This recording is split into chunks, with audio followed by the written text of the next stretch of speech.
Malikné, un jour, un nom, une valeur. Deuxième livraison. Pour cette nouvelle parution, nous nous intéressons au décryptage du nom d'Ukoya.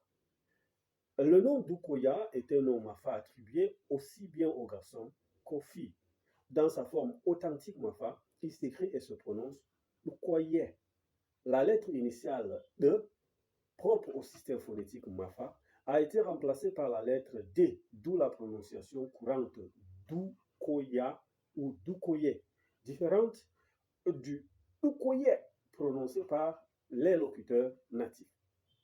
Le terme peut être décomposé en deux éléments, une racine verbale et un suffixe pronominal.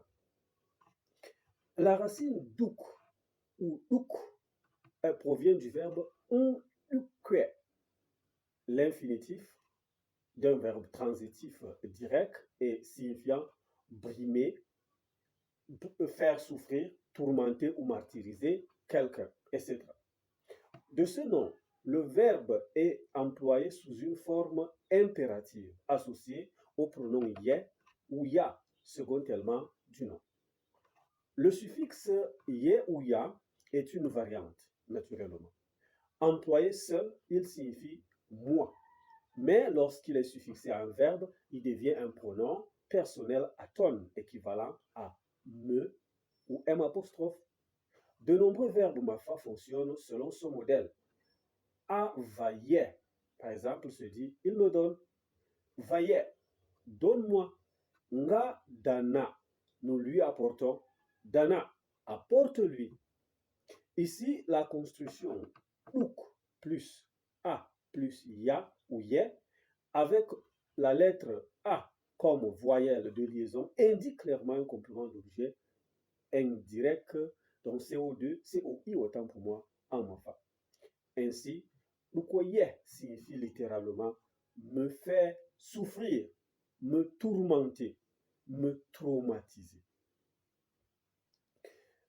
Ethnolinguistiquement, un ukwendo, faire souffrir quelqu'un, renvoie à un acte générant une douleur à la fois physique et morale.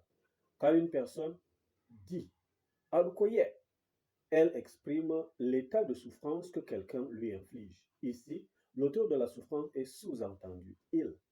Le nom Ukoye serait donc un fragment de phrase dont le sujet a été omis. Ce nom peut surgir dans plusieurs situations liées à l'épreuve de la maternité, où la génitrice identifie implicitement l'auteur de ses souffrances. Premièrement, le bébé comme origine. La grossesse ou l'accouchement ont été particulièrement éprouvants. La mère voit alors dans l'enfant celui qui a causé ses tourments. Maladies répétées, fatigue extrême, peur liée à des décès d'enfants antérieurs. Elle redoute dans cette naissance que les précédentes se répètent et deviennent une source de souffrance. Deuxième, le mari ou un proche. Dans d'autres cas, c'est le comportement du mari ou d'un proche pendant la grossesse ou l'accouchement qui a été vécu comme une forme d'abandon, de négligence ou de maltraitance affective. Symboliquement, quel que soit le contexte, l'enfant nommé Ukoye porte la mémoire d'une période terriblement douloureuse pour sa maman. Mais ce nom n'est pas seulement la trace d'une souffrance, c'est aussi une expression d'espoir, un appel à la vie après la tempête, une manière de dire que la douleur de l'enfantement précède toujours la lumière qui vient. À noter que Ukwana est la variante masculine exclusive du même nom, Wasai, Sayama, avec un autre nom.